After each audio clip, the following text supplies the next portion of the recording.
5 روزہ مسائل خواتین کورس کی آج 5ویں کلاس ہے، یعنی 5واں لیکچر ہے اور آج آخری لیکچر ہے۔ تو آج جو ہے ہمارا ٹاپک ہے وہ مختلف احکام ہوں گے، یعنی حیض و نفاس اور استحاضہ کے مختلف اہم شرعی احکام۔ تو اگر آپ نے اس چینل ندیم مدنی حنیفی کو ابھی تک سبسکرائب نہیں کیا تو چینل کو سبسکرائب فرما لیں۔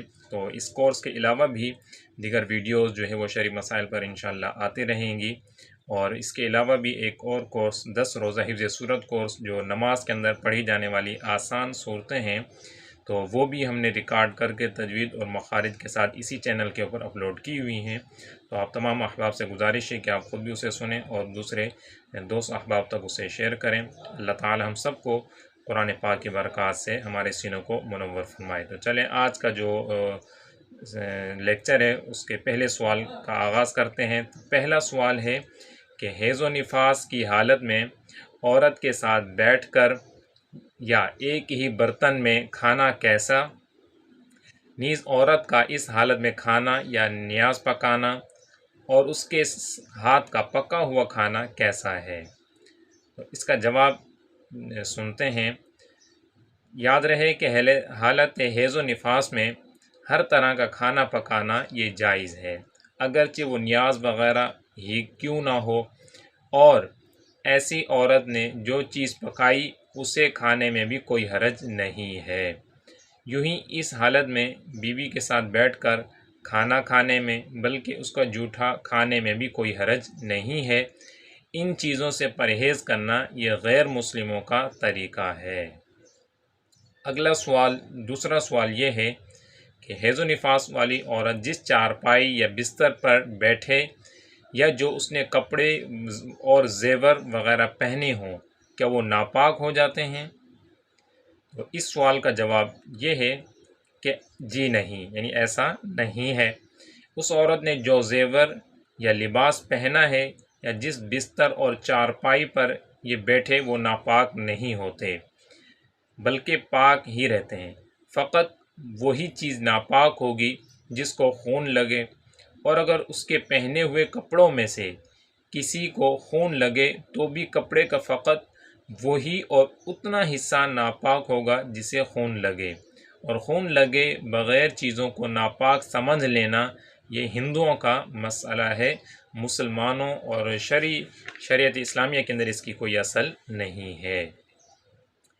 اگلا سوال یہ ہے کہ کیا عورت حالت حیض و نفاس میں مراقبہ کر سکتی ہے یا نہیں؟ اس کا جواب یہ ہے کہ جی ہاں کر سکتی ہے، اس میں کوئی حرج نہیں ہے۔ اگلا سوال ہے کیا حیض و نفاس کی حالت میں عورت غیر ضروری بال یا ناخن کاٹ سکتی ہے؟ اس کا جواب یہ ہے کہ حیض و نفاس کی حالت میں بال یا ناخن کاٹنا بالکل جائز ہے۔ ہاں، جب حیض یا نفاس ختم ہو کر غسل واجب ہو گیا، اس کے بعد غسل کرنے سے پہلے پہلے بال یا ناخن کاٹنے سے بچنا چاہیے کہ اس وقت اس کی حالت جنبی شخص کی طرح ہے، اور حالت جنابت میں غسل سے پہلے بال یا ناخن کاٹنا یہ مکروہ ہے۔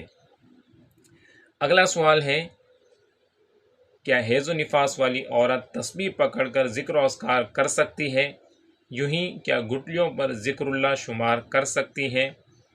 تو اس کا جواب یہ ہے کہ جی ہاں، حیض و نفاس والی عورت تسبیح یا گٹلیاں وغیرہ ہاتھ میں لے کر ذکر اللہ کر سکتی ہے، اس میں کوئی حرج نہیں ہے۔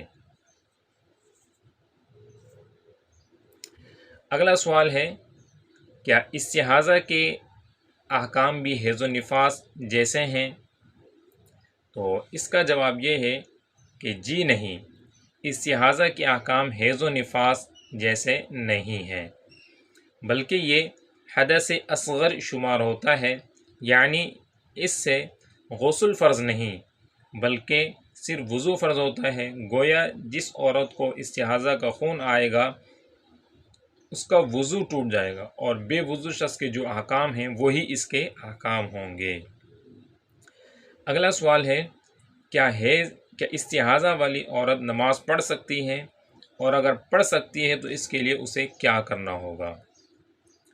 تو جواب یہ ہے کہ جی ہاں، استحاضہ والی عورت نماز پڑھے گی، اور چونکہ یہ بے وضو شخص کے حکم میں ہے، لہٰذا بے وضو شخص جس طرح کپڑے پاک کر کے اور وضو کر کے نماز ادا کرتا ہے، یوں ہی یہ عورت بھی کرے گی۔ یعنی جسے خون بہت زیادہ آتا ہو کہ طہارت کا موقع ہی نہ ملتا ہو، تو اس کے لیے بعض صورتوں میں طہارت کے معاملے میں رخصت بھی ہوگی، لیکن نماز بہرحال اسے پڑھنی ہوگی۔ اگلا سوال ہے کہ استحاضہ والی عورت کیا قرآن پڑھ اور چھو سکتی ہے؟ تو جواب یہ ہے کہ قرآن پڑھنے کے لیے تو استحاضہ والی عورت کو وضو کرنے کی بھی حاجت نہیں، بغیر وضو کے بھی زبانی قرآن پڑھ سکتی ہے، البتہ قرآن پاک کو چھونے کے لیے وضو کرنا یہ لازمی ہے۔ سیکنڈ لاسٹ جو سوال ہے وہ یہ ہے کہ استحاضہ والی عورت کے لیے روزہ رکھنے اور مسجد میں داخل ہونے کا کیا حکم ہے؟ اس کا جواب یہ ہے کہ جس طرح بے وضو شخص روزہ بھی رکھ سکتا ہے اور مسجد میں بھی داخل ہو سکتا ہے، اسی طرح استحاضہ والی عورت روزہ بھی رکھ سکتی ہے اور اس کا مسجد میں داخل ہونا بھی جائز ہے، جبکہ مسجد آلودہ ہونے کا اندیشہ نہ ہو۔ آخری سوال وہ یہ ہے، کیا استحاضہ والی عورت سے اس کا شوہر صحبت کر سکتا ہے؟ اس کا جواب یہ ہے کہ جی ہاں، اس حالت میں صحبت جائز ہے۔ تو 5 روزہ مسائل خواتین کورس وہ آج کمپلیٹ ہوا۔ تو آپ جن احباب نے وہ مکمل جو ہے وہ کورس نہیں دیکھا یا نہیں سنا، تو ان سے گزارش ہے کہ آپ ضرور اسے دیکھیں اور بالخصوص جو ہے وہ خواتین تک اسے پہنچائیں۔ اللہ تبارک و تعالی ہم سب کو علم دین حاصل کرنے، سمجھنے اور اس پر عمل کرنے کی توفیق عطا فرمائے۔